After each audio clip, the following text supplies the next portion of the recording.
it was in 1922, when Jimmy Butterworth came, that he came with these radical ideas about young people and young people's work, because he was very insistent and wanted to get the young people out of this dead end and to open up to them so many more opportunities.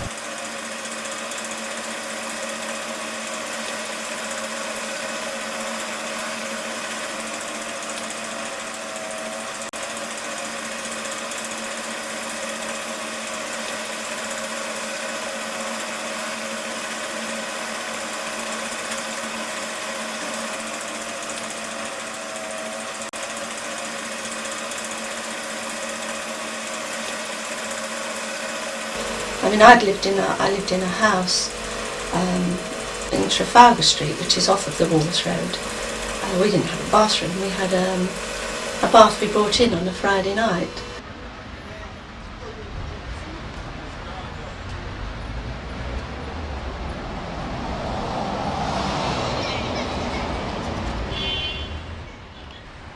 He was just a big influence on us, for the better. To go into something like Clubland, which was, as JB used to call it, a college of youth, was absolutely wonderful. And he was a rare commodity. There are not many people like him around now, or ever have been, I think. I think it's just every now and then someone like that comes up.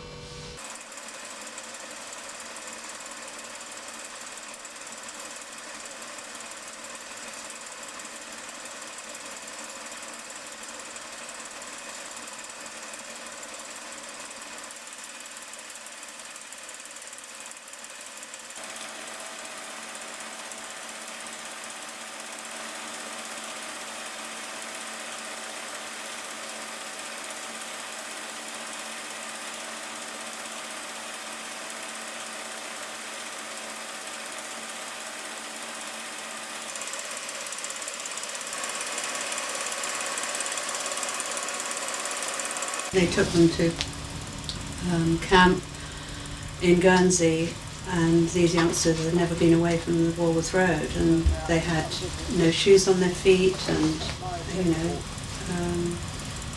it was a total life change for them.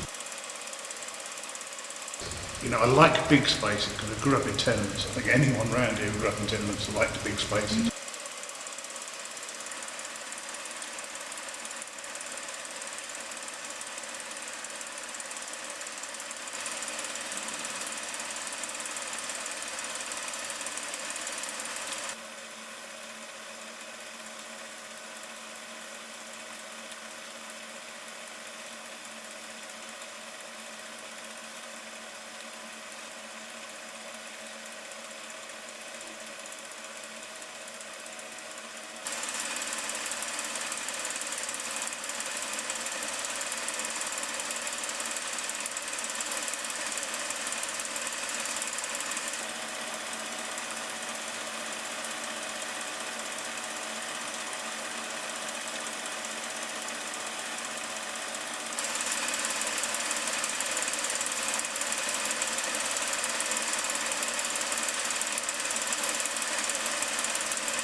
chapel is now, when we went, it was a bombed area. We played netball out there. That was that was the pitch. We held a service in the bombed church, which was the first time we really used it after it was bombed.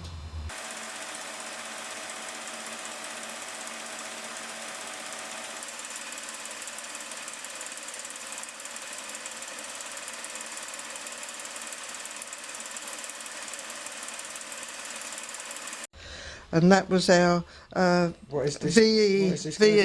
VE service in the bombed church. Victory. And who's who? There's JB, that's me, the girls' head senior, and Sid Harris, the boys' head senior, and 2 ex-head seniors, Bunty Coates and Frank Neal. Frank was a lieutenant in the Navy.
Queen Mary came there once, and he told us not to say anything about Queen Mary coming down.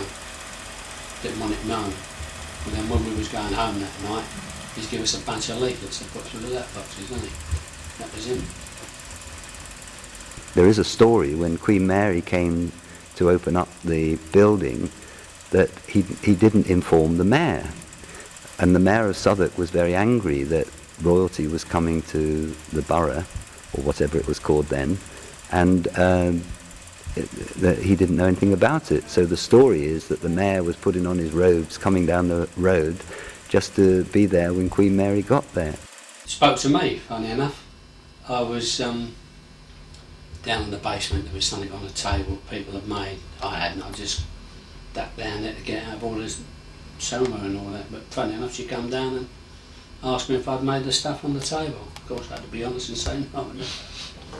Members make an altar in the ruins for the Queen's visit.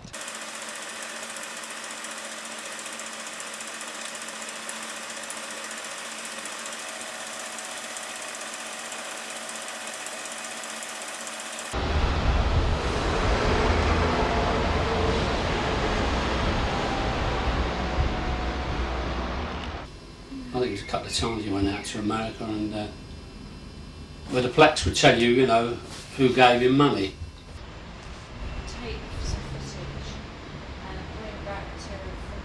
He was good at getting money from people. He was rubbing shoulders with the rich and famous in America, particularly the rich, deliberately trying to get money to rebuild the club after it had been destroyed in the war. And I think he was, he felt, I suppose, he just got sick of going through the hoops of money making and having to grovel, basically, yeah. I think that's how he felt. He took a suitcase full of the Clubland leaflets, didn't he? He wrote in his diaries some of the anguish he felt when he was on his American tours that I'd never known about when I was young and he was going off on these trips. I used to think they were sort of adventures he went on, but he went through absolute misery on those fundraising tours and got incredibly depressed, and I didn't know about that. 8 a.m. Spoke at Los Angeles Breakfast Club in a huge garden. This is reserved for international and top star speakers. I really had a good time with a wealthy audience of millionaires and high-ups. Their praise was most extravagant, but I got no donations and spent $6 on fares. So surrounded by all this wealth, I was a failure. I think he felt very much alone, although he met a lot of very, interesting and amazing people. It was a very lonely time. He often, at the times he wrote in his diaries, I've been talking to somebody today who could have written me a cheque. They wouldn't have noticed the loss from his account. I could have been on the first boat or plane home and never have had to raise another penny. He said, but instead of which, what they do is they take me to a church to preach, and I get, $10 here and $50 there. And I've got to go and then do that again in the next city and the next city and the next city. You've got to keep doing this to get small amounts of money. And the big prize that he wanted, he was hoping that somebody would just say, right, here it is, here's what you need to build your church, I'll be your patron. Then Lord Rank, who was English of course, the Methodist, he really sort of came to the rescue eventually and provided the kind of money that allowed the hostel to be built and gave the club a financial future. He was a benefactor for Methodism throughout the country, but if you had a personal relationship with Lord Rank, there were more opportunities to use his influence and his financial backing. What a chance I've missed all these years. Why didn't I meet my parish on its own pitch? Meet more in 5 minutes than a lifetime's preaching. My club members have been going from door to door selling our club handbooks to raise funds to keep Clubland open. They've raised over £100 in a week, which is too wonderful to be true. With memories of my early leadership, I sailed forth on Sunday morning on a top hat and carpet bag and a sandwich board to East Lane Sunday Market. A queer Sabbath pastime for a parson, but more contact with people than preaching to a little handful of saints or expounding on some faraway theory. The market is the biggest in London, with thousands making it their parade. I made friends with one of the stall holders who made me one of their fraternity. Then nervously I took my stand and sold my club books. A few coppers for my boys' club became a simple plea when I saw that my studied phrases were of no use. For 2.5 hours on this hot Sunday morning, with the toughest sweating humanity, the police gave me a friendly wink instead of moving me on. I was called ducks and dearie and hello handsome, and went through the morning unscathed, often rudely ignored, but more often sympathetically encouraged. I didn't leave until I had sold every copy, and the proceeds was £14. On your backs there, please. Myself, please, mate.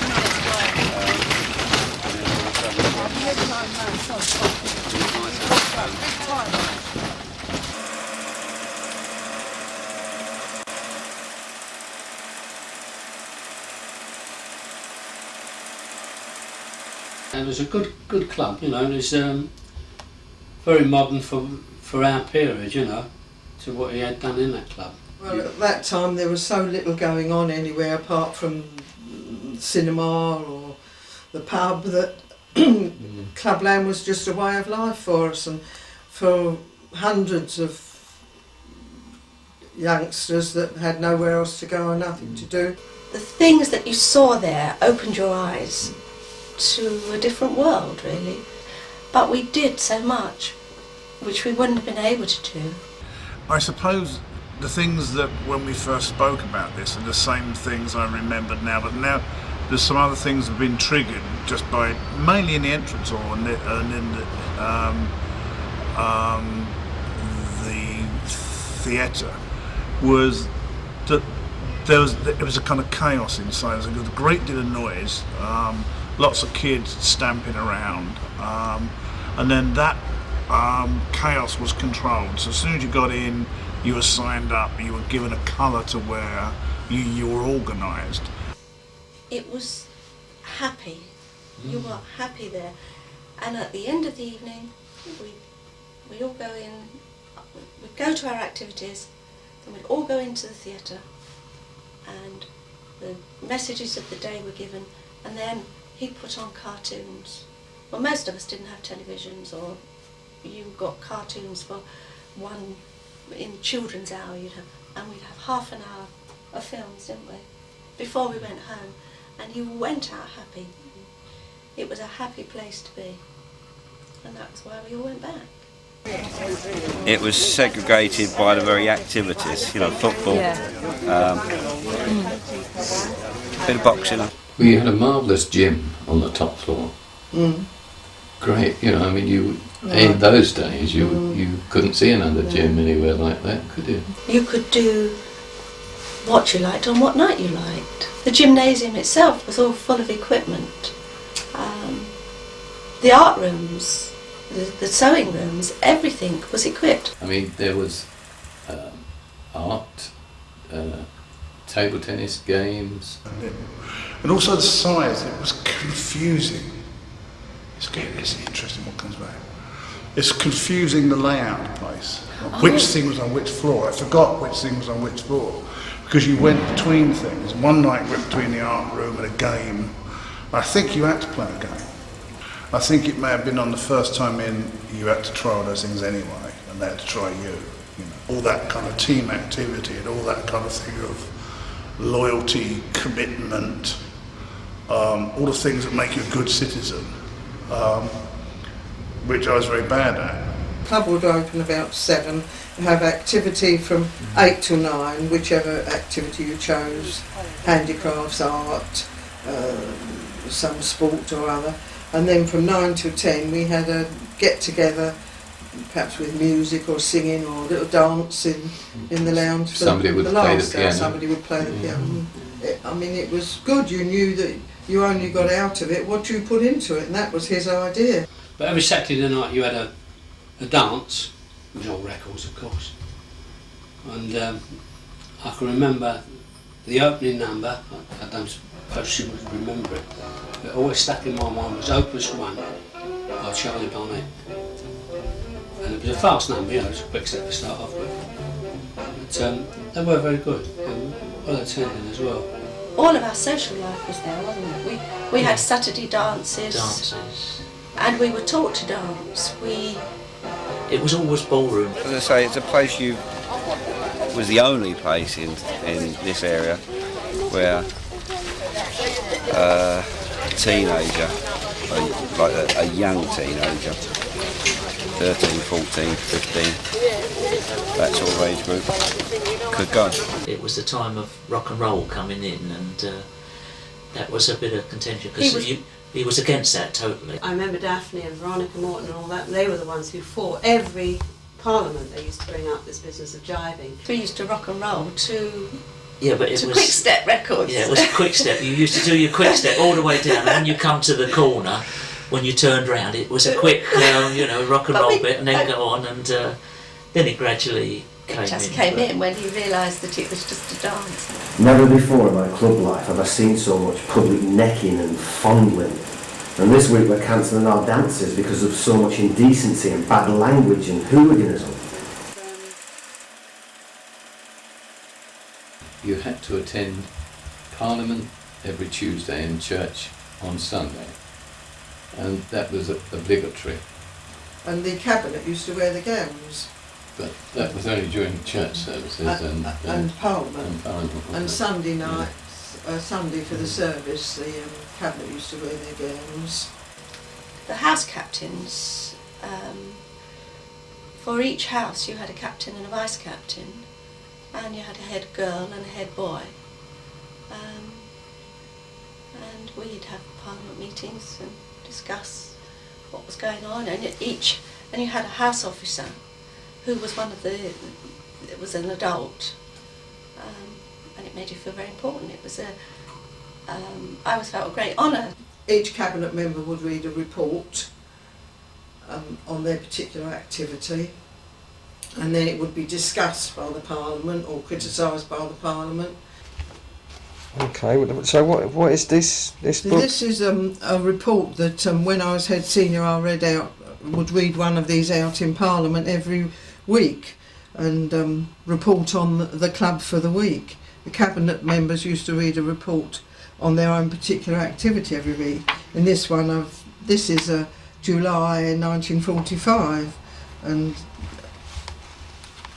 for some reason I've put in it, there has also been a great deal of coal heaving going on during the past few days. Members not engaged in any particular activity have been moving coke to make room for more supplies. But it was a good system because you felt responsible for the children in your house. If there was something wrong, they would come to you or to your vice captain.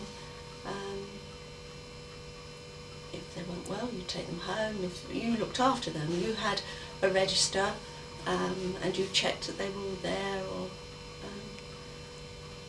and you just generally looked after them. So I think the Parliament was a caring group, really, that helped JB in a way. Like that, see, there's a picture of a Parliament, Clubland Parliament. Having debates, that's the first time I've ever... people used to talk and have debates, and being so young, then it wasn't in your repertoire. Parliament was a very important part of it all, and here young people did have a chance to express themselves and to make their own rules and to enforce their own rules. Again, I would imagine that Jimmy Butterworth would make sure that they said the things which he wanted them to say, but nevertheless, having said that, there was real opportunity for young people to investigate powers of leadership, powers of debate, and thinking out how people live together and work together without too much conflict. You could make points, but ultimately the decision would always be down to him. If he didn't like that, and that was it, you know. But if you disagreed with him too much, it would cost you your friendship with him. Couldn't, a friendship would not, I don't think, outride his passion for Clubland.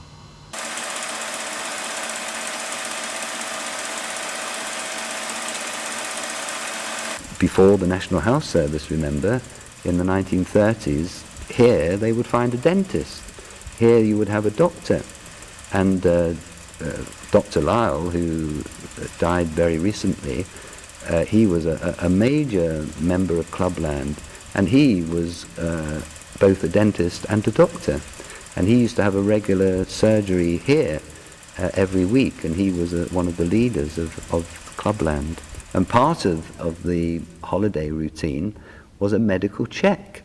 Everybody was checked medically before they went by the doctors that were coming in here. Well, I think he came from an incredibly poor background in Lancashire. He was one of 5 children. His father committed suicide when he was 12, and so he was the eldest, and helped his mother. They wanted him to stay on at school. I mean, he showed aptitude for study, but he had to leave at 12 to go out and earn a living to help his mother bring up the rest of the family. And it was a question of walking 10 miles over the Lancashire moors to a bleach factory, and working all day there in terrible conditions, coming back in the evening, he was saying. And obviously a lot of the people that he knew, youngsters that he knew, were brought up in those conditions. So he had experienced poverty and hardship himself. And from a very early age he was involved, because again, if you set it in historical context, the church, the Methodist Church, was very strong. and it was really the church that was the provider of these things that he dreamed about, that every child should have the opportunity to fulfil their potential. He was called the boy preacher. He was preaching from a very early age as a lay preacher. And then of course the First World War came, and he fought in that, and as with many people who fought in it, he never talked about what actually happened. We can only piece together from a few comments that he made what actually happened, but I mean there's a lot of documentation. We all know what a horrendous experience it was, and that people who came back from that felt tremendously guilty that they had survived when so many hadn't. And I think, you know, it just all built on from there, and he was determined to come home and make a country fit for heroes. JB was quite a disciplinarian. Excuse me. But that was good for us because we needed, you know, somebody. He taught us the sort of finer things of life. Effervescent, you know, bubbly all the time. You know, seemed to be everywhere all of the time.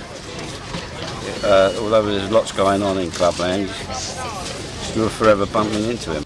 Every night JB was wandering around. When I was head senior of the girls' club in the 40s, and when we arrived at about 7 o'clock, and the boys' head senior and myself and JB always used to do a tour of the premises to see what was going on and if there was anything and how the activities were going, and to have a chat with the different tutors and people. But he was always there at the door, yes, and he would have a few words to say.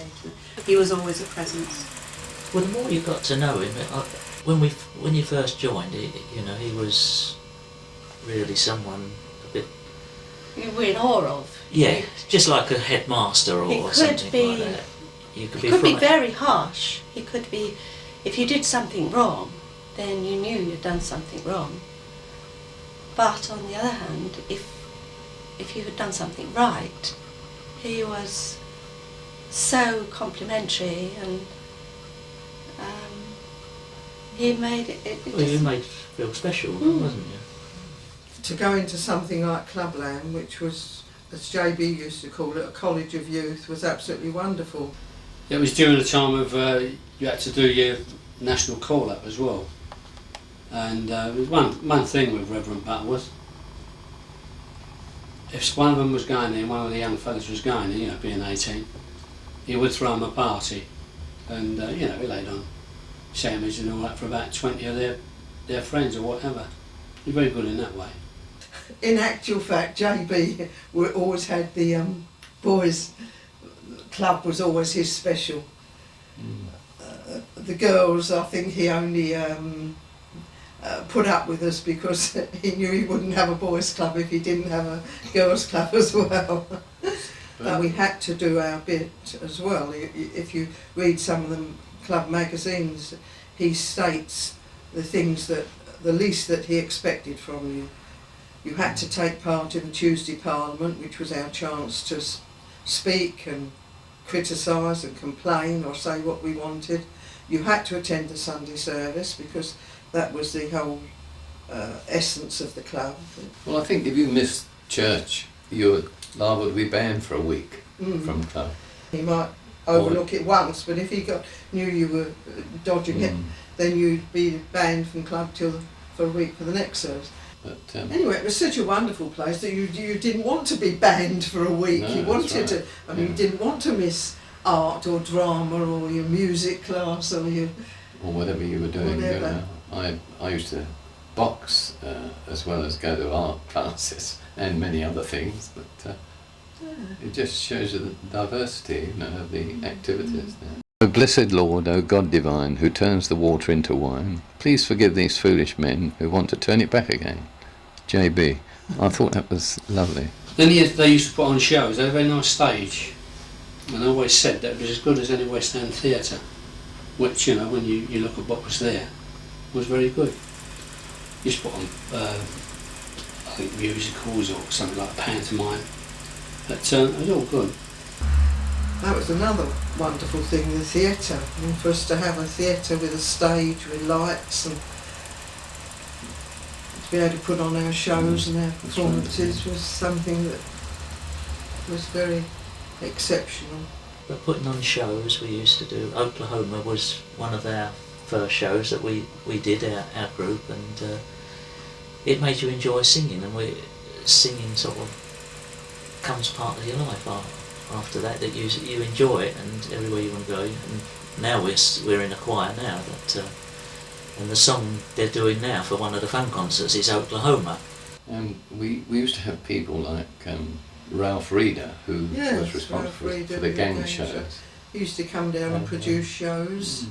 The sort of amateur dramatic people in the club, like they wanted very often wanted to form a club within a club. Yeah. And club within a club was not what absolute anathema. I mean, that was you did not have any club within Clubland.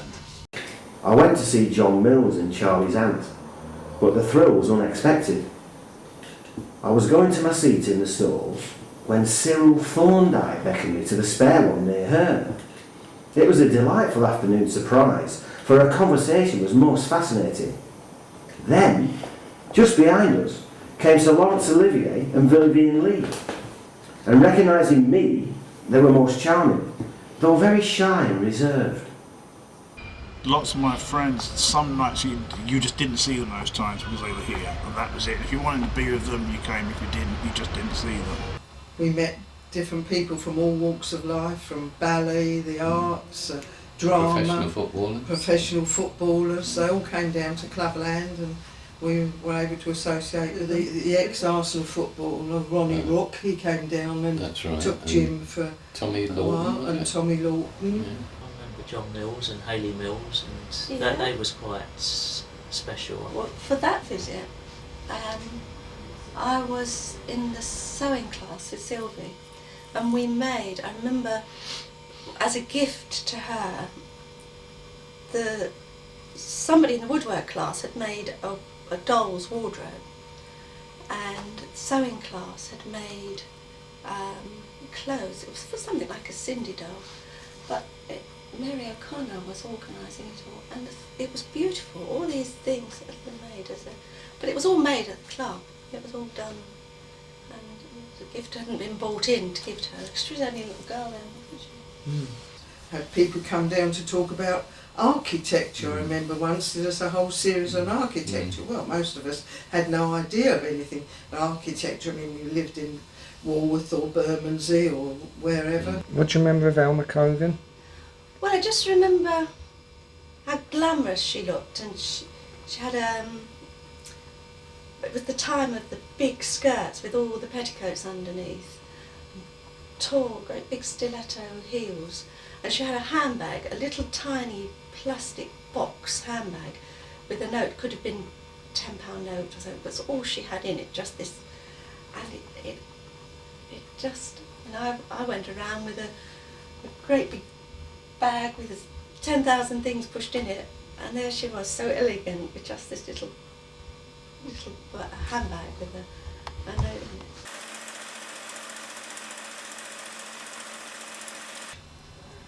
it. I say it could be quite emotional in his sermons, and could drive you to tears. Actually, you know, I mean, he was extremely good.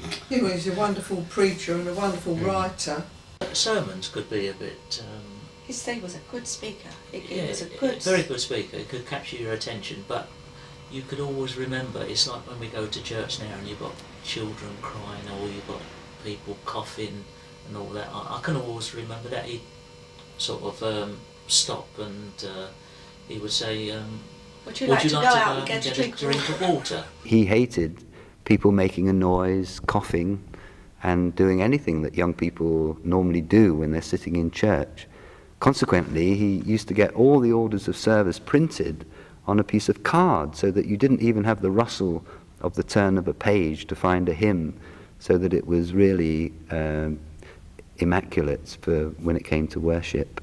After that you think, please don't let me cough, please don't let me cough, because you did one. Yeah, one cough he might tolerate, but after that you know that he was going to ask you to go and get yourself a drink of water. And somebody always gave him this huge box of licorice all sorts at Christmas, And he liked some of them and not others, and he divided them up. He had those that he liked were the Methodists, and those he didn't like were the Baptists, and if you came in, he'd pass round the Baptists, you know, I'm a Baptist. He was a really strange mixture. He had quite a ferocious temper. He was a very fearsome character. Although he was very small, he had one of those.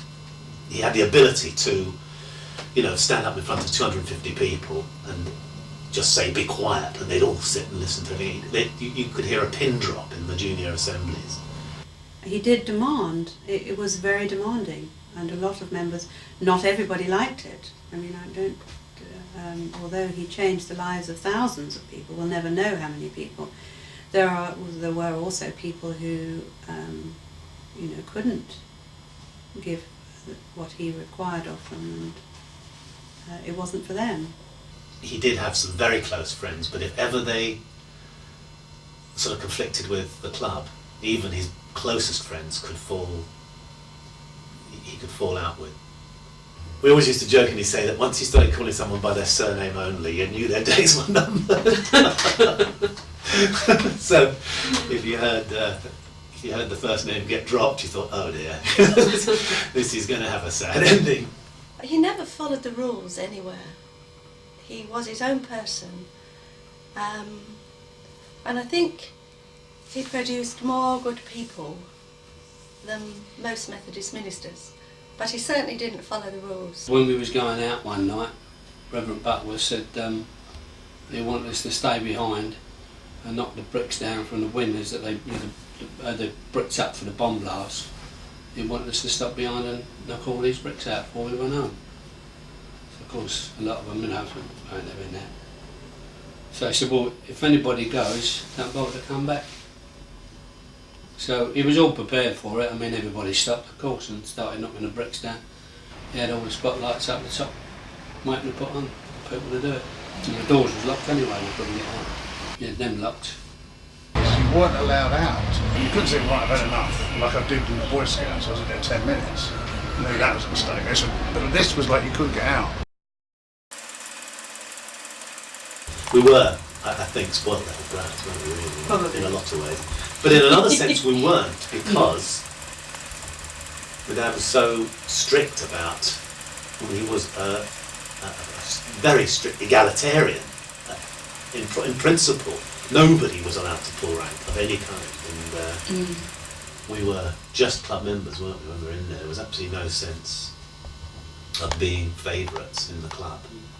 You had to be a whole member of Clubland. You couldn't be a bit member. One of the sort of jokes about the club was you were not a proper member till you'd been suspended a few times. And I was suspended. He once yanked, we were watching a film one night, and he yanked me out by the back, scruff of my neck, out of my seat, because I was talking in the film. And he sort of pulled me literally, bodily, out of the room, which was dark, the theatre, which was dark, out through the sort of swing doors at the back, and then he said, "Oh, it's you.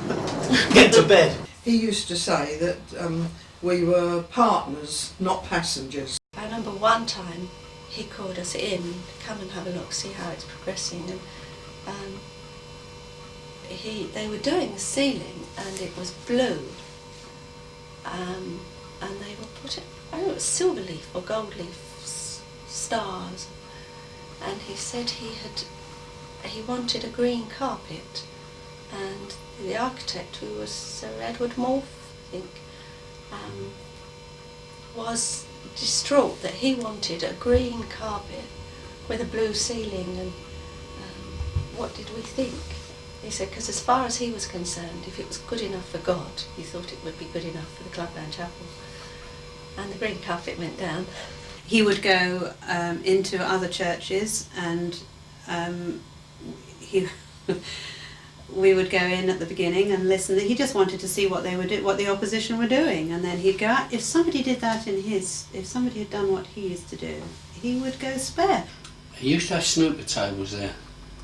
But he went to a meeting once, and someone told him, well, I suppose a confederation of clubs, someone told him if you got rid of the snooker tables you'd lose your members. So that's what he done, he got rid of the snooker tables. To prove his point, you know, nobody left. Which they didn't. and he was very strict about the premises. Pride in premises was one of his favourite sayings, and if he saw anybody throw a cigarette end down, well, all hell would let loose.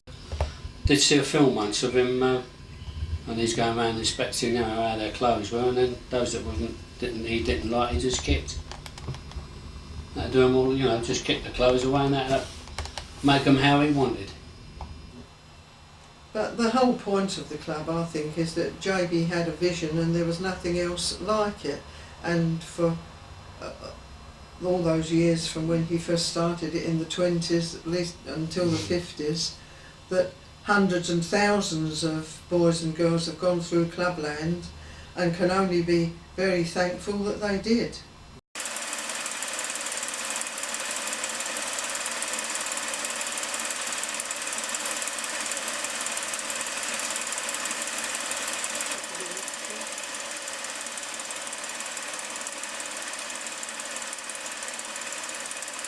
And at the time I was a house captain was the time of This Is Your Life programme, which was done on JB, and we sort of knew about it, and we were all sworn to secrecy because at one point we were all going to go,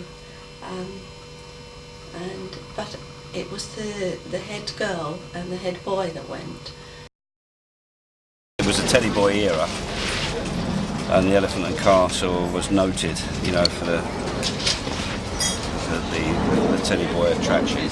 Well, I was pretty young when the Teddy Boy craze was on, but they did often get into the club and do damage. There were 2 or 3 occasions when either a gang got in, just gate crashed and did a lot of damage, or managed to join and then caused trouble on the inside.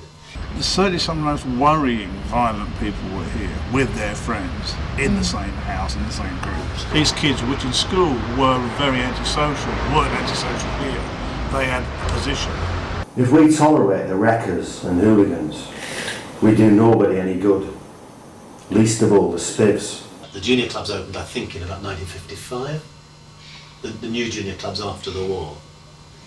And the reason he opened them up was because he cleared out virtually the whole senior membership and said, I'm going to start again and train up juniors. And that was all part and parcel of the Teddy Boy problem in the district and the violence that went with it. I said to my parents, the first thing was, oh, that's where the Teddy Boy trouble was. So I guess that was already kind of factored before we went in. I wonder if it could ever be known how far films have changed the world we know. There seems to be a film technique in slugging and punching in people's faces. That and the vocabulary seems to be well copied by the thugs who bust up my place. When Clubland was smashed up, the J. Arthur Rank cinema nearby was advertising the Kosh Boys, really showing them how to do it. Koshes, knives, fists and fights. But the seats used to be ripped with razors and things smashed up. And every yob in Christendom I spent every day of the week at school trying to escape from. The worst ones were all in there, plus their friends. So it was like a kind of horror show to begin with. The kind of drive of the place was to take perhaps the wildness of the street, the wildness of kids at a certain time, and focus it in a particular way. And as I said before, I was kind of horrified to find some of the people that I'd been trying to hide from years in school, who were quite dangerous human beings, were actually at the head of some of these clubs that had been promoted. Their natural leadership had been focused and been used in a fairly productive way.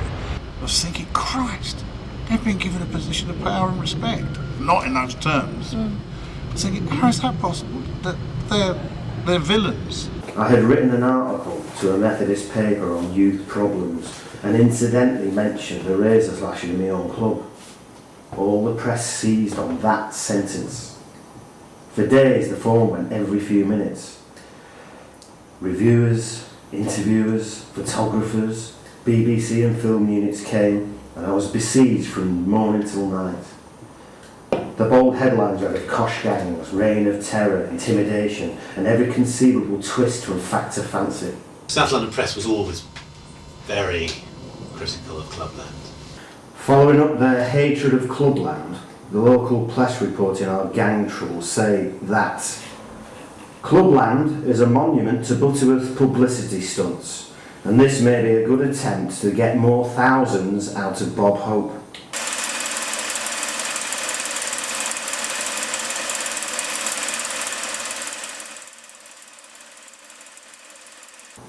There is nothing I can write about these days except the junior clubs.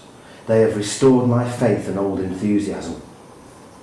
It's all a miracle, God's way of leading me back to my vision and call. Each night new juniors pour into Clubland and crowds are there an hour before opening time. We have now called it a day and closed the membership at 500. I think you should mention his wife, Hannah, too. I mean, she was extremely good at... Oh, she was a wonderful lady. She was an amazing lady, and I think that the club would have been a much, much poorer place if she hadn't been there. She did a tremendous amount for the club, just got on and did it with no training, no experience or anything like that. And she used to be on the door when the members came in. I remember that when I was little, when I was in the juniors. Yes. She was always on the door, ticking all the names off. She furnished all the hostel rooms personally, made the curtains, made the bedspreads, chose all the... made all the costumes very often for the productions, decorated the whole place at Christmas time. She was totally different from him. I think one of the hardest things she felt was, he would, because of her role in terms of, all the catering and things like that, and because she was a very shy, gentle person, she didn't want not an upfront person at all. And I think, Dad found that difficult, tried to get her to, come out and be more. And I think, as I say, we all knew that we were second in line to the club. And I think for children, as I say, we go on and make our own lives, but Mum had to live with that all the time, and I think that was very hard. Between the wars, obviously, he came to an extremely poor area of London, and there was nothing like this going on for the poor, and he believed that everyone had the right to have the opportunity to fulfil their potential, and I think this was what he was trying to do. He devoted his entire life to it. There's no getting away from that. I mean, he was just single-minded in that respect. The great period of Clubland really took place before we were born. That's what I said, yeah. And I think that was when it was at its most magnificent. By the time the Second World War finished, he would have really been a generation and more older than his members. And that must have, in the time of the war, during the period of the war, that must have separated him a lot from people who would once have been, he'd have known at a much more personal level before the war than after. The clubs started to decline really towards the end of the 60s, and he was left with a very loyal group of ex-club members who stayed on to try and keep the activities going and the club going in the way that he wanted. The most dramatic reason for it was the coming of television in the early part of the evening. There was a gap in television between, I think it was about 5 and 7. And once television started, once there was television between those hours, the club emptied almost overnight, literally. Wow. The Christmas Eve party, for example, wasn't a party anymore. No postbox, no games, no sit-down banquet, presents, speeches. Just a dance with food wasted, members jaded and listless, having had too much to eat and drink at other celebrations, and making what used to be the highlight of the year into a lowly filling, makeshift. There won't be any more Christmas and New Year parties. Gone is the day when members used to look forward to what was the reward of the year's work, camp and Christmas. But Butland seems to have displaced the camps and booze the other. with Clubland a convenience for in-between times when there is nothing else. The club was, by his standards, in decline by then. There were perhaps 100 juniors, 100 junior boys, 100 junior girls, and a senior club of maybe 50 or 60. And no waiting lists like there had been in the 50s. I did agree to just run the club side of things for one year to see how it went. And at the end of the 1 year, I was very glad to get out, because working with him was almost impossible. He had such fixed ideas about how things should be done, and I really belonged to a very different generation, and didn't agree with many of the sort of strict disciplinarian attitudes he had towards youth work. It was a sort of end of an era as far as... The world was changing as well. Yeah, everything was changing so fast, and everybody had different ideas. All the new people that were coming in had different ideas, and it was very difficult then to try and uphold the traditions of Clubland, which were very much this idea of you belonged to a club with loyalty, service as its motto, and a commitment to go to church on Sundays, or else you weren't allowed to go into the club for the next 6 nights. I couldn't really agree with those kind of rules. I didn't think that was the way to treat people in the 60s, and I just found I had tremendous conflict with my father about that. I think the club had become such... It was almost it was his life, and it was difficult to let go. He couldn't really do it No. satisfactorily. And people came in that perhaps he could have worked with and handed over the reins, but he couldn't bear to let go. He just didn't, and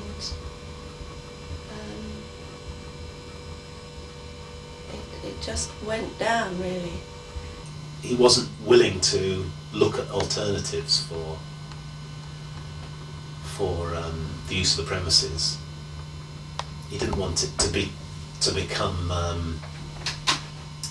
He didn't want it to become somewhere where you could come in and where somebody could set up a drama club one night a week, or have a sports team that came and used the premises to train on, and then went off to the pub afterwards, which is how people use leisure centres and places like that now. That's, in a way, he was resisting that kind of development.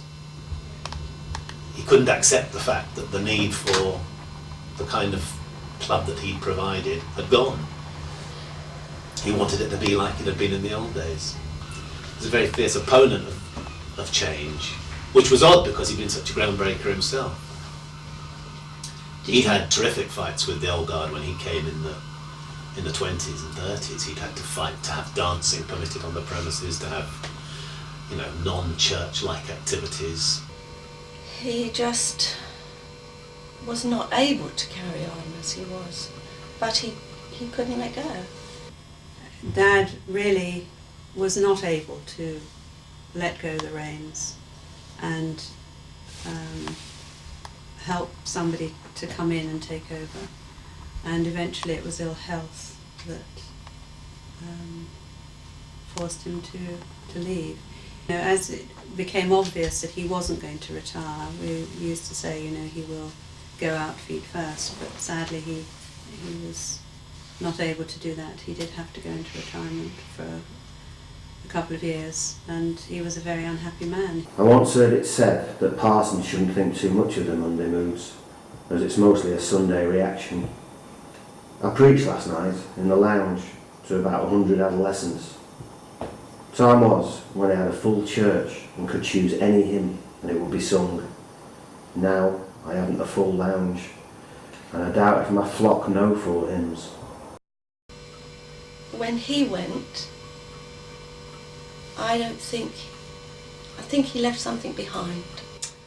He should have moved on every 7 years. I think within the Methodist Church you have a 7-year ministry and you move on. And all of his ministry was in one place. I never heard anyone say a bad thing about it. I think everybody that's been through Clubland has memories of it and has things to thank the JB and the club for. And he was a rare commodity. There are not many people like him around now, or ever have been, I think. I think it's just every now and then someone like that comes up. I think he done well, you know, for the kids, you know, what he done.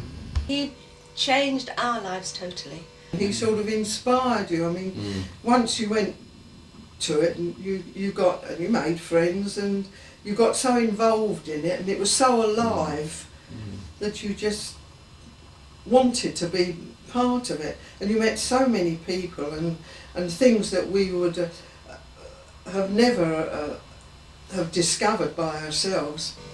But I can always remember the sermons. When you're that age, you're not too keen on sermons. You think, oh, you know.